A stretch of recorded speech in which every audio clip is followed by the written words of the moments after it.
ناظرین گرامی، آج ہم آپ کو ایک ایسی قوم کے بارے میں بتائیں گے جن پر اللہ تعالیٰ نے اپنا عذاب نازل کیا اور انہیں بندر بنا دیا۔ آخر ان لوگوں نے ایسا کیا جرم کیا تھا کہ اللہ قادر مطلق نے انہیں ایسا شرمناک اور عبرتناک عذاب دیا؟ اور یہ لوگ جب بندر بن گئے تھے تو اس کے بعد یہ کتنے عرصے تک زندہ رہے تھے اور کس طرح انہیں موت آئی تھی؟ اور بندر بننے کے بعد جب یہ اپنے رشتہ داروں سے ملتے تھے تو یہ انہیں کیا کہتے تھے؟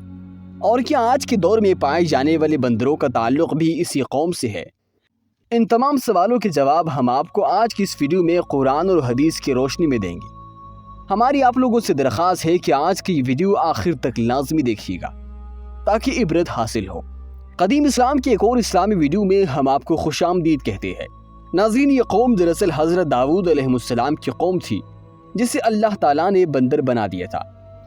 حضرت داؤد علیہ السلام اللہ کے نیک بندے اور برگزیدہ نبی تھے۔ انسانوں کے بندر بننے کی ابتدا بھی حضرت داؤد علیہ السلام کی قوم سے ہوئی تھی۔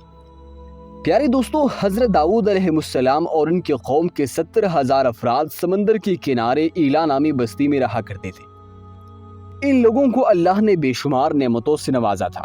ان کے پاس نہ اناج کی کمی تھی نہ پانی کی، ہر طرف سرسبز باغات تھے اور خوشحالی ہی خوشحالی تھی۔ ان سب کے باوجود یہ لوگ طرح طرح کے گناہوں میں مبتلا ہو گئے اور اللہ کے نافرمانی کرنے لگے۔ بے شمار نعمتوں سے نوازنے کے بعد اللہ تعالیٰ نے اس قوم کو آزمانے کا فیصلہ کر لیا کہ جس قوم کو میں نے اتنا کچھ دیا ہے اس کے بدلے میں یہ میری اطاعت کرتی ہے یا نافرمانی۔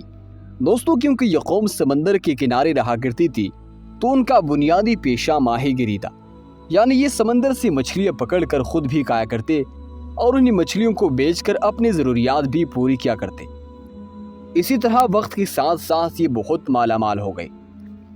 پھر اللہ تعالیٰ نے ان کو اس طرح آزمایا کہ حضرت داؤد علیہ السلام پر وحی نازل کی اور حکم دیا کہ آپ اپنی قوم کو کہہ دیجئے کہ وہ لوگ ہفتے میں ایک دن ہفتہ یا نسنیچر کے دن شکار نہ کیا کرے، اس دن چھٹی کیا کرے اور باقی اتوار سے لے کر جمعے تک جتنا شکار پکڑنا ہے پکڑ لے۔ یہ ایک دن اللہ کی عبادت اور مخلوقات پہ امن کے لیے مخصوص کر لو۔ یوں اللہ نے ان کا امتحان لینا شروع کر دیا اور پھر یہاں سے ان لوگوں کی بربادی شروع ہو گئی۔ یہ لوگ جب اتوار سے لے کر جمعے تک سمندر میں مچھلیاں پکڑنے لگتے تو مچھلیاں زیادہ مقدار میں ان کے ہاتھ میں نہ آتی۔ وہ ہفتے کے دن سمندر کو دیکھتے تو انہیں بڑی بڑی مچھلیاں سمندر میں نظر آنے لگتی۔ ان لوگوں میں سے ایک شخص کو شیطان نے ورغلایا کہ پریشان کیوں ہوتے ہو، میری ترکیب پر عمل کرو، تم شکار سے کبھی محروم نہیں رہو گے۔ تو بس شیطان کے کہنے پر اس شخص نے ہفتے کے دن کانٹا لگا کر ڈوری کو سمندر میں ڈال دیا۔ شیطان نے کہا، اس مچھلی کو تم اتوار کے دن نکالنا، یوں ہفتے کی حرمت بھی باقی رہے گی اور تمہارا شکار بھی ہو جائے گا۔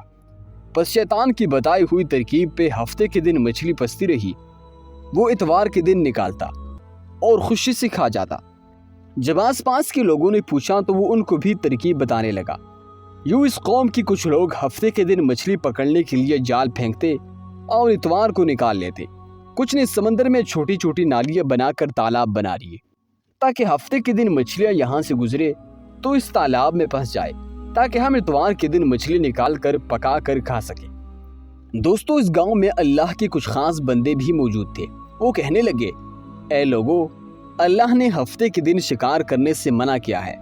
یہ جو تم جال پھینکتے ہو یا جھوٹے تالاب بنائے ہیں، ان میں اگر ہفتے کے دن مچھلی پستی ہے تو وہ شکار ہفتے کے دن کا ہوگا۔ تم لوگ اللہ کے عذاب سے ڈرو اور اللہ کے نافرمانی نہ کرو۔ وہ لوگ ان لوگوں کا مذاق اڑانے لگے کہ ہماری جو مرضی ہوگی وہ کریں گے۔ اس بستی میں 3 گروہ بن گئے۔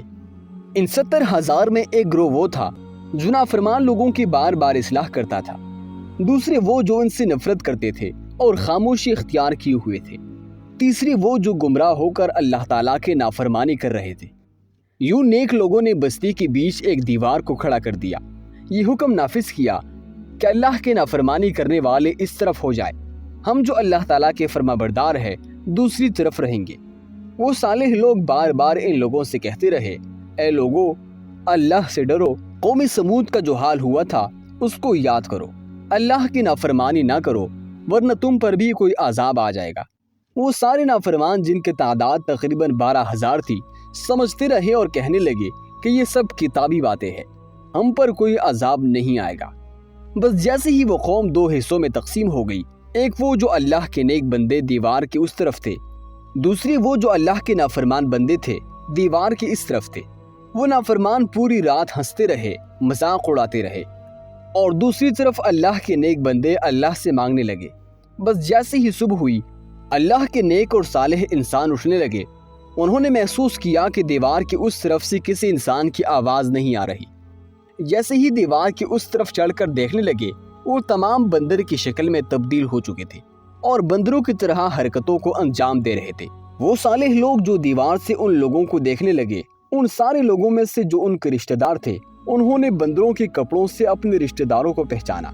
وہ چیخ کر رونے لگے اور اللہ سے معافی مانگنے لگے۔ لیکن جب اللہ کا عذاب آتا ہے تو وہ ہو کر رہتا ہے۔ وہ 12,000 لوگ جو بندر بن چکے تھے کچھ کھا پی نہیں سکتے تھے۔ 3 دن بعد وہ عذاب میں آ کر فنا ہو گئے۔ بے شک اللہ تعالیٰ ان لوگوں کو پسند نہیں کرتا جو اللہ تعالیٰ کی نافرمانی کرتے ہیں۔ اللہ تعالیٰ سورہ بقرہ میں فرماتا ہے، اور بے شک ضرور تمہیں معلوم ہے کہ تم میں وہ جنہوں نے ہفتے کے دن سرکشی کی تو ہم نے انہیں فرمایا کہ ہو جاؤ بندر دھتکارے ہوئے۔ دوستو، اب بات کرتے ہیں کہ کیا واقعی آج کے دور میں پائے جانے والے بندر حضرت داؤد علیہ السلام کے نافرمان قوم کی نسل سے ہے؟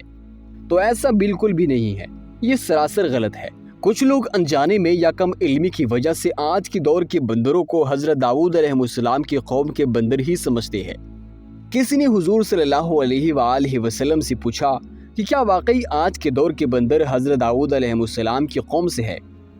تو آپ صلی اللہ علیہ وآلہ وسلم نے جواب دیا، جس کا مفہوم ہے کہ اللہ جس قوم پر عذاب نازل کرتا ہے یا ان کی شکلوں کو مسح کرتا ہے تو وہ عذاب صرف انہی لوگوں تک محدود ہوتا ہے جنہوں نے نافرمانی کی تھی، اور اللہ انہیں زندہ نہیں رکھتا بلکہ صفحہ ہستی سے مٹا دیتا ہے۔ دوستو، ہم سب کو اللہ تعالیٰ کا شکر ادا کرنا چاہیے کہ اس نے ہمیں اپنے سب سے محبوب نبی حضرت محمد صلی اللہ علیہ وآلہ وسلم کا امتی بنایا ہے۔ آج انہی کی وجہ سے ہم پر عذاب نازل نہیں ہوتا۔ اگر ہم حضور صلی اللہ علیہ وآلہ وسلم کے امتی نہ ہوتے اور جس طرح کے ہمارے اعمال ہے تو ہم کب کے گدھے گھوڑے اور پتہ نہیں کیا کچھ بن چکے ہوتے۔